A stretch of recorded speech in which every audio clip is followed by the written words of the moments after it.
Бұл заң жобасы депутаттардың бастамасымен әзірленді.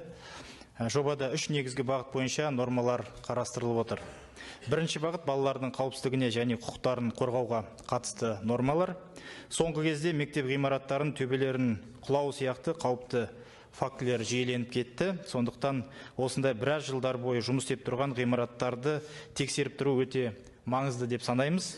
Заң жобасында 30 жылдан көп пайдаланып келе жатқан мектеп, балабақша мен колледждердің ғимараттарын әр 5 жыл сайын апаттық қауіп бойынша тексеру туралы норма ұсынылды. Тағы бір проблема кішкентай балалардың терезелерден құлауы. Өкінішке орай соңғы бірнеше жылдың ішінде бірнеше жүз бала осы терезелерден құлаған, қайтыс болған балаларды бар. Сондықтан осыған орай заң жобасымен терезелерді арнайы қауіпсіздік механизмдерімен немесе құлыптармен қамтамасыз ету міндеттеледі.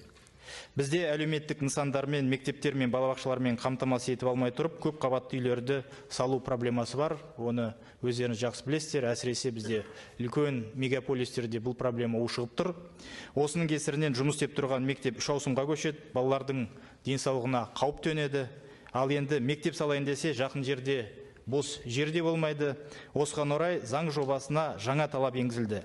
Енді мектеп, балабақша мен аурухананы салып алмай тұрып, осындай көп қабатты үйлерді салуға тыйым салынады. Менің ойымша бұл өте маңызды норма. Жетім балалар үшін жаңа тәлімгерлік институтын енгізу бойынша да тиісті нормалар бар. Ол не үшін керек? Бұл институт 10 жастан асқан балалар үйлерінде тәрбиеленетін жетім балаларды әлеуметтендіруге және өмір сүру жағдайларына бейімдеуге қосымша мүмкіндік береді деп санаймыз. Тәлімгерлер волонтерлық тәртіпте, яғни ақысыз, балалар үйіндегі балақайларды қамқорлығына алып, оларға қолдау көрсетуге, әлеуметтендіру жұмысын жүргізуге мүмкіндік алады. Осы тәлімгерлерге оларды бақылауға, олардың жауапкершілігіне қатысты нақты әрі қатаң талаптарда тиісті заң жобасында қарастырылып отыр.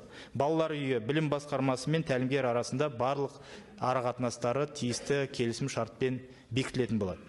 Заң жобасында полицияда девиантты мінез құлық бойынша тіркеуде тұрған балаларды қолдау және оңалту бойынша арнайы нормаларды біз қарастырып отырмыз.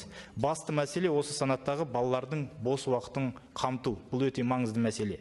Осыған орай енді осы оқушылар практикті форматта, яғни ешқайда бармай, ешқандай өтінішті бермей-ақ, түрлі үйірмелермен және секциялармен қамтылатын болады.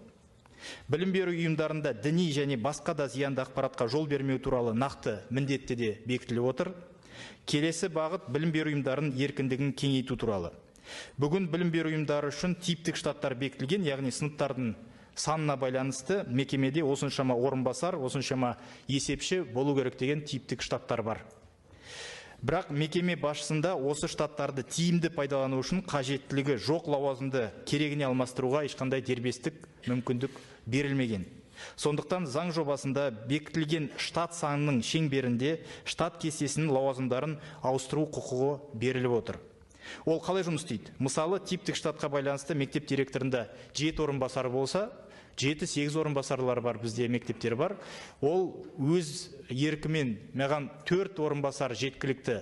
Қалған 3 орынбасардың орнына мен педагог-психологты алайын, әлеуметтік педагогты алайын, немесе профориентаторды алайын десе, онда дәл осындай мүмкіндікті біз осы директорға беріп отырмыз. Басқа да мемлекеттерде бұл тәжірибе кеңінен таралған, сондықтан біздің ойымша бұл директорлерге қосымша мүмкіндік береді.